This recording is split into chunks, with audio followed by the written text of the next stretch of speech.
안녕하세요. 저는 40살에 결혼 12년 차 된 여자입니다.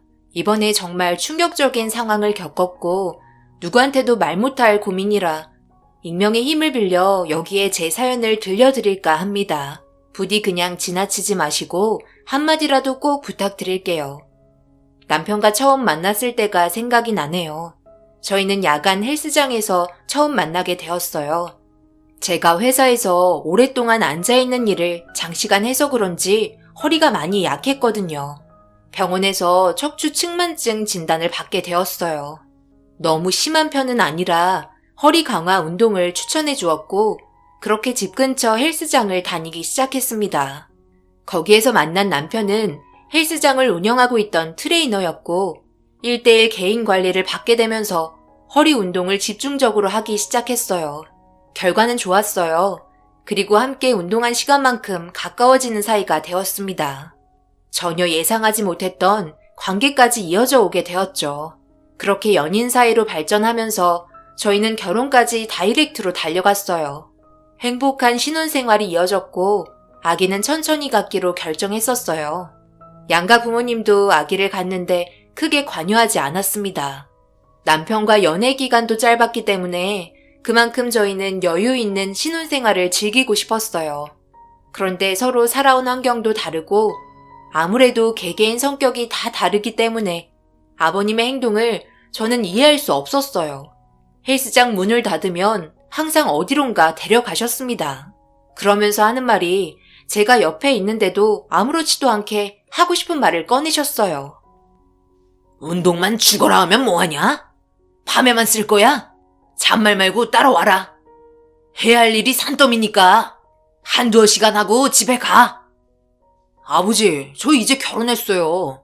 그만할 때도 됐다고요. 왜 아직까지도 제가 아버지 밑에서 철없이 자라온 아들이라고 생각하시는 거예요? 제 아내가 옆에 있는데 말도 좀 가려서 해주세요.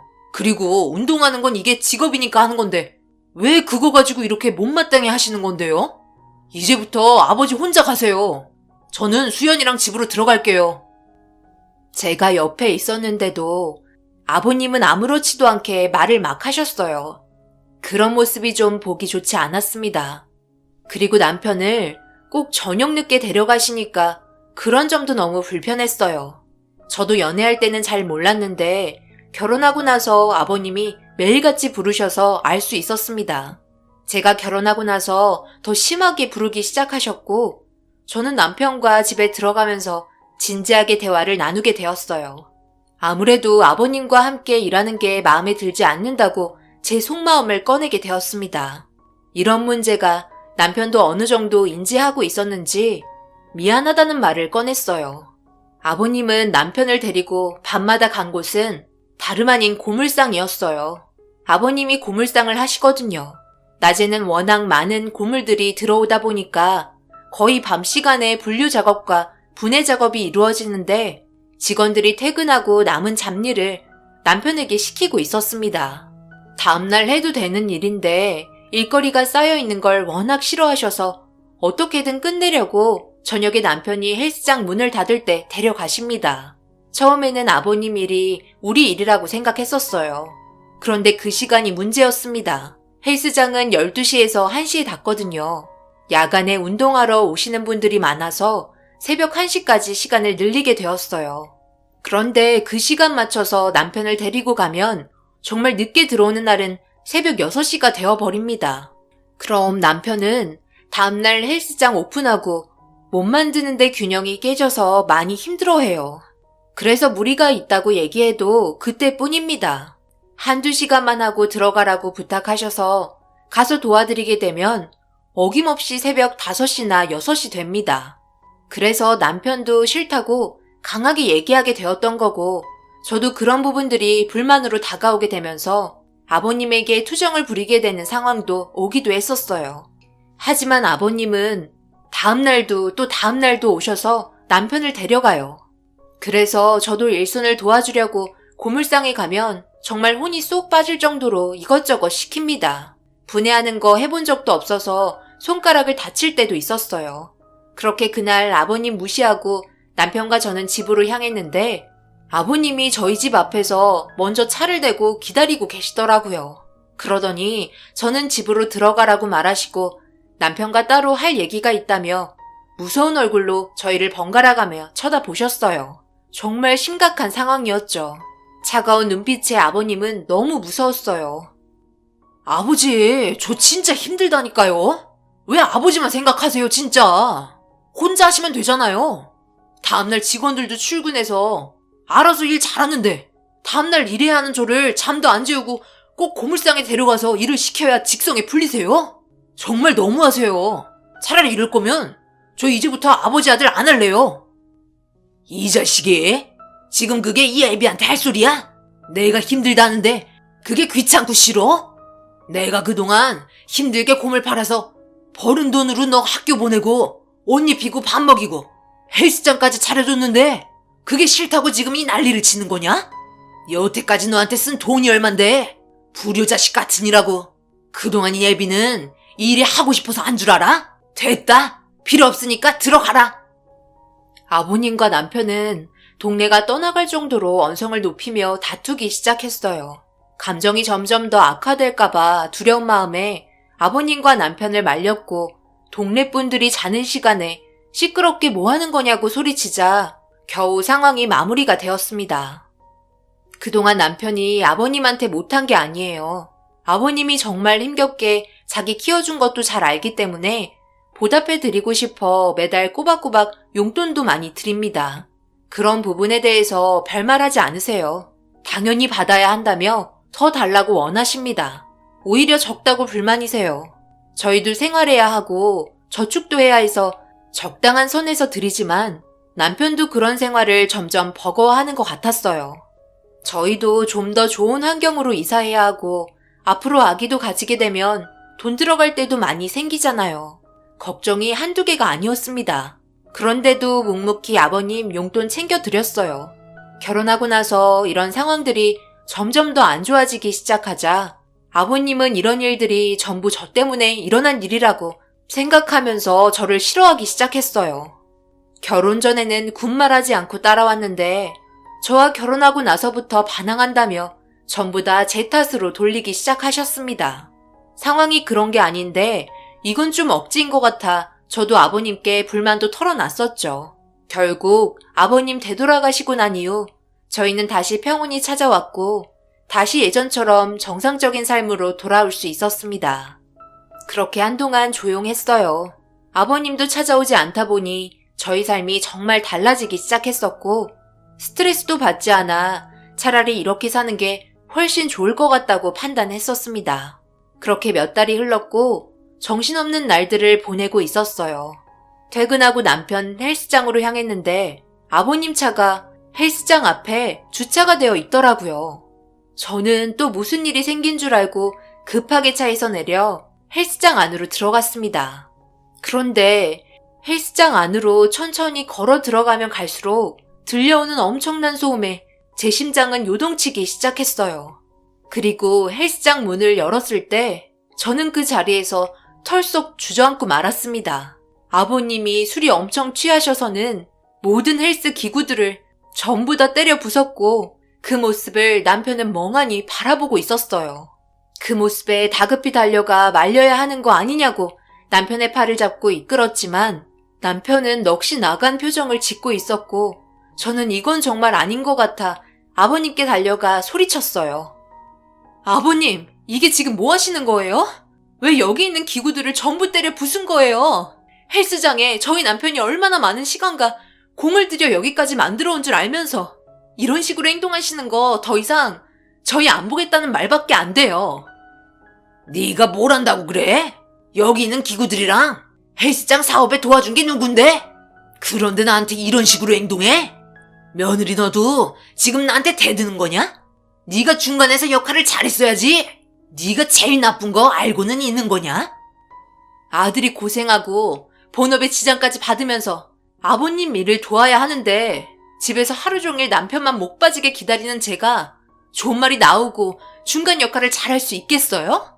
아버님 말에 순종하고 무조건 따라야 하니까 무조건 새벽 6시까지 고물상에서 일하고 9시에 헬스장 오픈하고 다음날 또 새벽에 6시까지 일하라고 뒤에서 남편을 밀어붙여야 제가 중간 역할 잘하는 거라고 생각하시는 거예요? 그렇게 해서 아버님한테 남는 게 뭔데요? 왜 그렇게까지 하시는 건데요? 솔직히 아버님은 아침 6시까지 일하시고 7시에 직원들 일하러 들어오니까 오후 1시에서 2시까지 아주 푹 주무시잖아요. 놀부도 이 정도까진 아니었을걸요? 어떻게 자기 자식이 고생하고 힘들어하는 모습을 계속해서 보시려고 하는 거예요? 저는 남편 팔을 잡고 헬스장 우리가 따로 차리자며 아버님 귀에 들리게 큰 소리로 말하면서 뛰쳐나왔습니다. 남편은 정신적으로 너무 큰 충격을 받았는지 계속해서 멍한 상태였고 그런 모습이 안쓰럽고 가슴이 아파 제가 다 눈물이 나더라고요. 운전을 할 수 없는 상태라서 제가 대신 운전하고 집으로 들어왔어요. 그리고 그제서야 남편은 아버님의 행동에 오열하기 시작했고 처음으로 무서운 얼굴을 보게 되었어요. 분노가 가득했던 얼굴에는 당장이라도 무슨 일이 벌어질 것만 같은 그런 모습에 남편을 진정시켰고 저희가 조용히 피하기로 했어요. 인연 끊고 살면 문제될 거 없잖아요. 결국 이 문제에 대해서 어머님과도 대화해봤지만 딱히 조언해 주실 만한 게 없으셨어요. 저희가 피하는 게 최선이라는 말만 반복하셨습니다. 그렇게 저희는 다른 곳으로 이사를 했고 그곳에서 그동안 모았던 돈들과 친정집에서 어느 정도 도와주셔서 작게나마 헬스장을 운영할 수 있었어요. 전에 운영했던 헬스장은 오랜 기간 했기 때문에 그동안의 평판과 운동기구 관리가 잘 돼서 손님들도 많이 오고 그랬어요. 하지만 새롭게 시작한 곳은 처음부터 다시 일어서야 했기 때문에 남편은 2발로 뛰며 전단지를 돌렸고 저도 퇴근하고 운동할 겸 헬스장이 아닌 온 동네를 돌아다니면서 전단지 돌렸습니다. 그래도 그냥 가만히 있는 것보단 효과는 좋더라고요. 그렇게 새로 시작한 곳에서 저희는 천천히 자리를 잡아갔습니다. 아버님과의 인연을 끊은 채 열심히 살아갔어요. 아버님도 더 이상 저희를 찾지 않더라고요. 시간은 계속해서 흘러갔고 남편과 저는 아버님에게 향한 가슴 아픈 마음의 골은 점점 더 깊어진 상태가 되었고 그 기간이 무려 10년이나 되었습니다. 그런데 이런 상황에서 저희가 계획했던 게 마음처럼 되지 않는 문제가 있었어요. 신혼생활 어느 정도 보내고 뒤이어 아기를 가지려고 노력했지만 생각했던 것처럼 쉽지 않았어요. 남들은 쉽게 아기도 갖는 것 같았는데 저희는 결혼했을 당시 남편과 제 몸 상태에 대해서 검사를 했었거든요. 둘 다 아무런 문제가 없다고 진단받았었고 좋은 결과를 기대했었는데 그렇지 못해 너무 가슴이 아팠어요. 남편은 전부 자기 잘못이라며 저를 위로해 주었지만 시간이 지나면 지날수록 저는 정신적으로 너무 힘이 들었습니다. 그래서 산부인과를 다시 찾았고 제 진단 결과 호르몬 불균형 판정을 받게 되었어요. 그리고 그에 따른 불임도 함께 동반될 수 있다는 충격적인 말을 듣게 되었어요. 항체 형성 호르몬과 난포 자극 호르몬의 주요 임무는 체내에서 어포 조직의 발육과 배란을 촉진하는 작용을 하는데 수치가 높으면 생리가 멈추거나 또는 불임증이 생긴다는 믿을 수 없는 결과에 심각한 문제가 생기고 있다는 걸 너무 늦게 알게 되었어요. 여자로서 정말 가슴 아픈 일이었습니다. 그래서 주기가 불규칙했었고 저는 그저 생활 패턴이 바뀌고 그동안 몸에 무리가 많이 와서 그런 줄로만 알고 있었어요. 그런데 그게 아니었다는 게 너무 충격이었죠. 하지만 몸의 회복은 좀처럼 좋아지지 않았고 단 한 번의 임신조차 되지 않았습니다. 10년 동안 말이죠. 그리고 이런 불행 속에 경기까지 안 좋아지면서 헬스장의 손님은 점점 줄어들었고 결국 폐업까지 하게 되는 악순환이 계속 이어져 왔어요. 모든 게 너무 좋지 않았기 때문에 그에 따른 스트레스 동반으로 몸의 불균형은 점점 더 심해졌습니다. 아무래도 어려운 상황이 계속 겹치게 되니까 남편과도 자주 다투게 되었고 정신적으로 너무 많이 힘들었어요. 결국 다른 헬스장에서 월급 받으며 일을 해야 했어요. 그래도 그나마 먹고 살 수 있어서 다행이었습니다. 제가 버는 돈이 많지 않았기 때문에 헬스장 운영하면서 들어간 대출 빚을 갚으며 생활하기에는 한계가 있었거든요. 그래도 월급 받으면서 일하는 것도 나쁘지 않았어요. 크게 신경 써야 할 게 없었기 때문에 오히려 속은 편했거든요. 그렇게 하나하나 해결해가며 살아가고 있는데 시어머니한테 전화가 왔어요. 별로 받고 싶지 않았습니다. 전화 받으면 하는 말이 시아버지 몸 상태가 많이 안 좋아져서 얼굴 한번 내밀어 봐야 하지 않겠냐는 말이었어요. 그래도 낳아준 부모인데 아들 된 도리로 얼굴 비춰봐야 하지 않겠냐며 남편이 전화를 받지 않아 저한테 지속적으로 전화를 하셨습니다. 결국 이 문제로 남편과 진지하게 대화를 이어나갔어요. 그래도 아버님 얼굴 한번 봐야지 않겠어? 말로는 인연 끊겠다 했지만 세상 떠나고 나서 후회할 일 생길 바엔 차라리 얼굴 한번 보고 속 편히 사는 것도 괜찮다고 생각하는데 결정은 당신이 하겠지만 나는 후회할 것 같으면 그냥 눈 딱 감고 얼굴만 비추고 오는 걸로 하자. 별 문제 없겠지. 아버님 연세도 있으시고 여태까지 전화 한 통 안 하셨잖아. 글쎄, 후회할 일이 올까? 아버지랑 함께했던 추억이 좋은 추억은 하나도 떠오르지 않고 전부 안 좋은 기억만 가지고 있어서 지금 당장 발이 떨어지지 않네. 좀 더 시간이 필요할 것 같으니까 이런 대화는 그만하자. 우리 상황도 안 좋은데 다른 곳에 신경 쓰는 것도 골치 아파. 어느 정도 마음의 여유가 필요할 것 같으니까 이 문제는 나중에 다시 얘기하자. 남편은 더 이상 긴 말을 하고 싶어 하지 않았어요. 내심 기대하고 있었던 어머님은 남편과 대화한 말을 전해 듣곤 기분이 많이 안 좋으셨는지 제가 그런 거 하나 컨트롤 못한다고 애도 못 낳고 하는 일 전부 마음에 드는 구석이 없다며 저에게 화풀이를 하셨습니다. 아버님이 폐암 사기라서 오늘 내일 하시는 상황 같았어요. 벌써 온몸에 전이가 많이 진행이 된 상태였습니다. 그래도 사람이 세상 떠날 날이 얼마 남지 않았다는데 이렇게 그냥 떠나보내면 나중에 정말 후회할 것만 같아 어찌 사는지 나중에 들러봐야겠다 생각하고 있었어요. 왜 인생을 살아가면 갈수록 마음의 여유는 없어지는 건지 차라리 혼자였을 때가 좋았다고 생각이 들더라고요. 그만큼 결혼 생활하면서 채워주지 못하는 부분들이 많아져서 더 그런 것 같았어요. 그래도 결혼했고 둘이 열심히 살아보겠다고 발버둥 치고 있으니 언젠가 좋은 결과 올 거라고 생각하며 퇴근하고 남편 들어오기 전에 맛있는 밥상 차려 준비했습니다. 그런데 그날따라 퇴근 시간이 많이 늦어지고 있었어요. 걱정되는 마음에 전화도 해봤는데 받지 않더라고요. 그렇게 한참이 지나 현관문으로 들어온 남편이 걸음걸이가 이상한 상태로 들어오고 있었고 상당히 괴로워하고 있었어요. 저는 너무 놀라 무슨 일이냐고 물어봤어요. 갑자기 무슨 일이야? 걸음걸이가 왜 그래? 어디 다쳤어? 헬스장에서 안 좋은 상황이 생겼던 거야?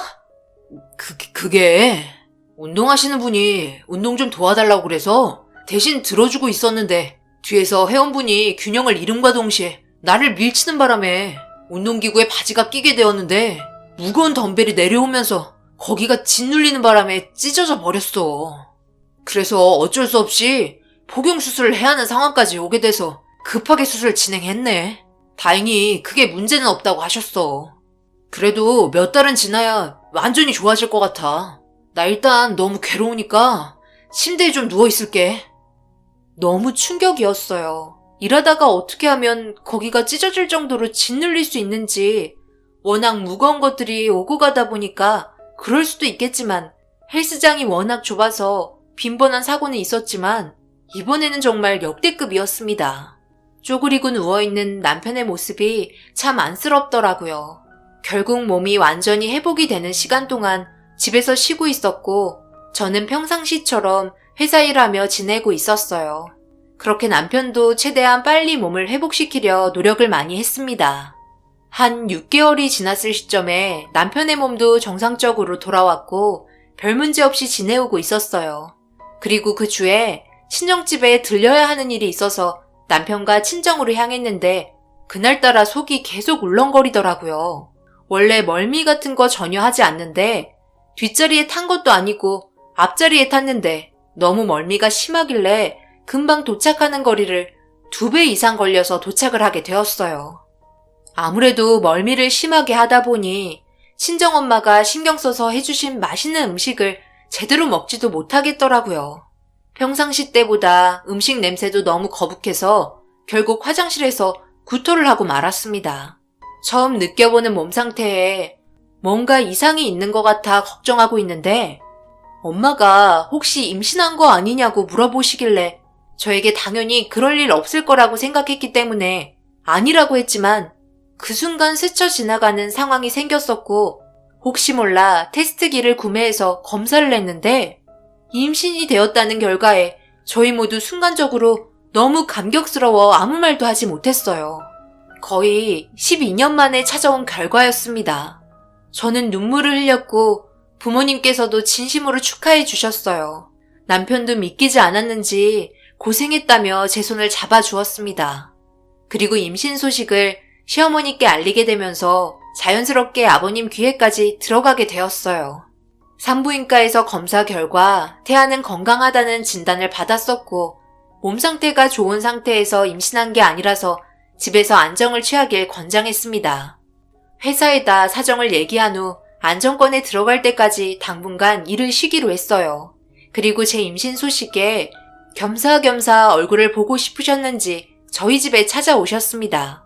그런데 어머님 뒤에 아버님이 따라오셨더라고요. 너무 놀란 상태였고 기분이 썩 좋진 않았지만 12년이라는 시간 동안 제 감정도 어느 정도 가라앉은 상태라 별말 없이 집에 들어오게 했어요. 아버님은 마스크를 착용하고 계셨고 몸이 좋지 않아서 그런지 몰골이 너무 심각했어요. 거기에 더해 전에는 살도 많이 붙어 있으셨는데 12년 만에 처음 본 아버님의 모습은 너무 삐쩍 말라버린 상태였어요. 그만큼 몸의 상태가 심각하다는 걸 느낄 수 있었습니다. 서 있기가 힘드셨는지 소파에 털썩 앉으셨고 아버님의 무서웠던 눈빛은 사라지고 없었어요. 저를 보며 임신 축하한다고 얘기하시면서 손자보고 세상 떠나야 하는데 시간이 허락해주지 않을 것 같다며 씁쓸한 웃음을 마스크를 벗으면서 보여주셨습니다.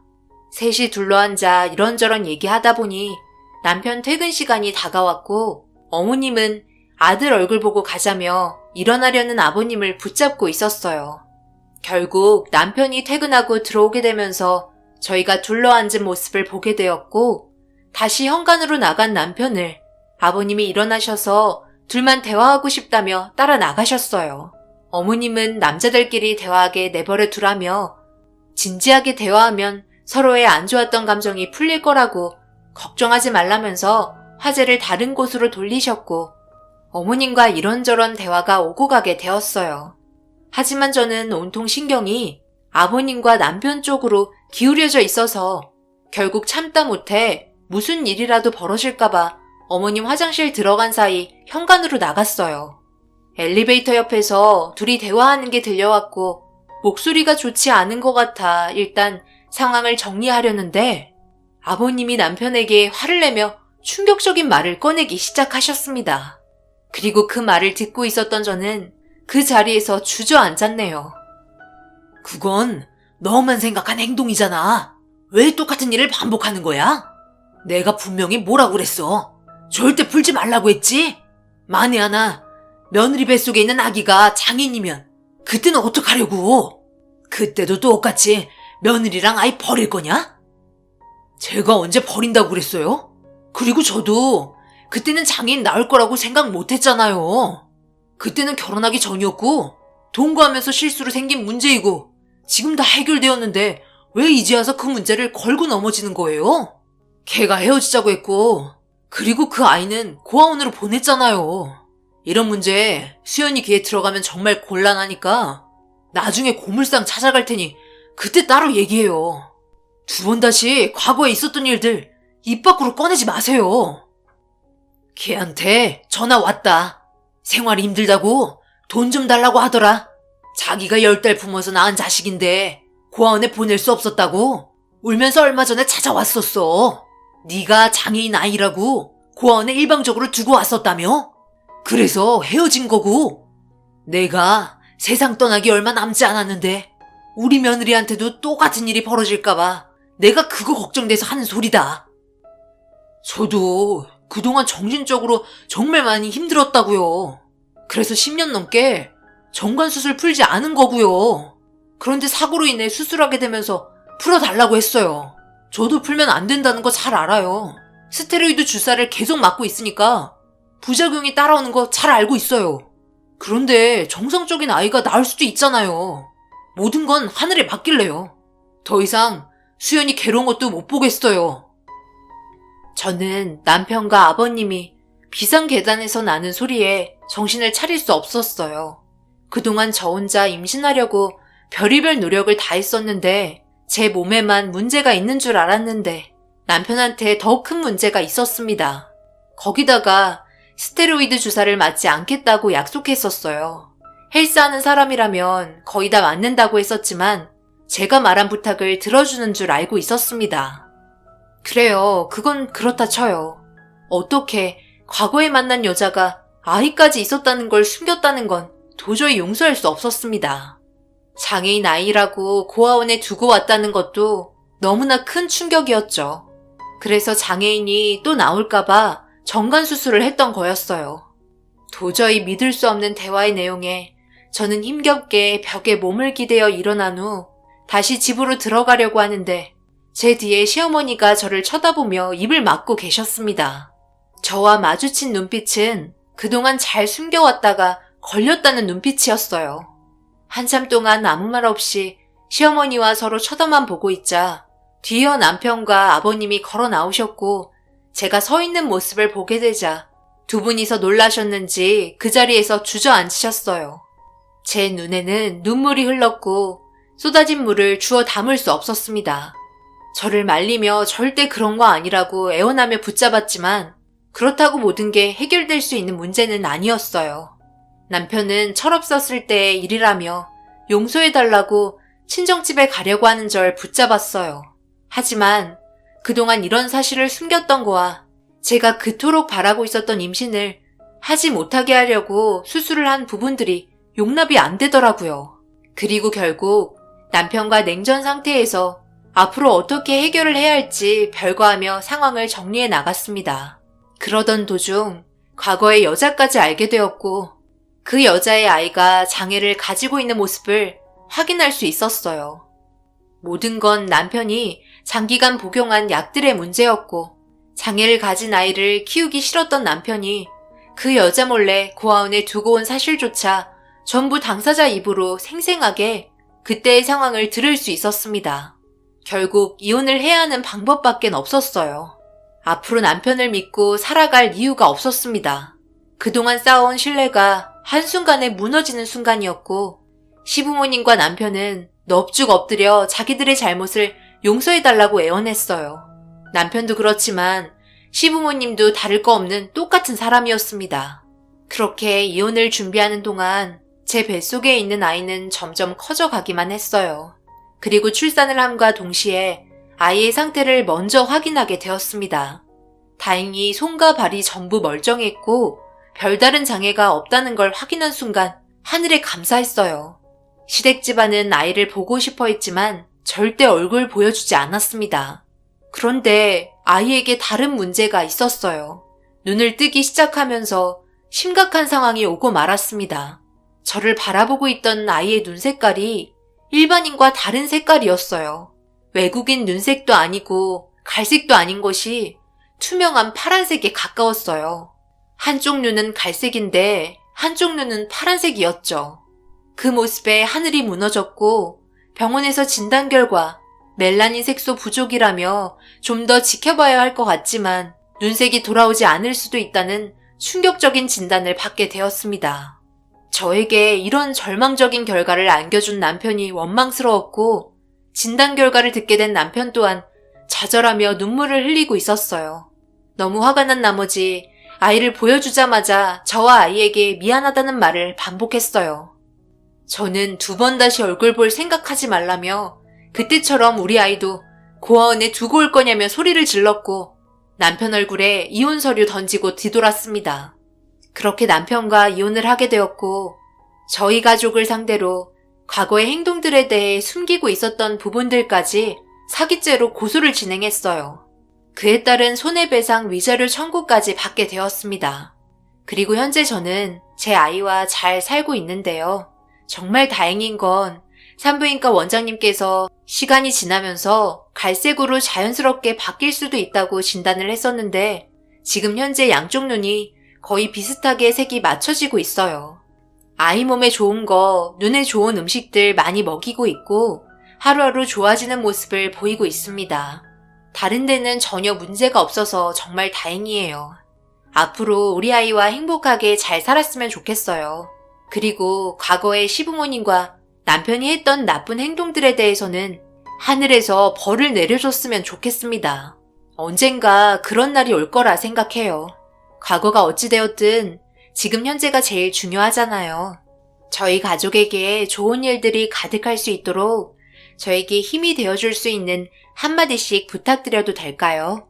제 사연 들어주신 분들 언제나 평온하시고 행복한 가정 잘 이끌어 가시길 바랍니다. 감사합니다.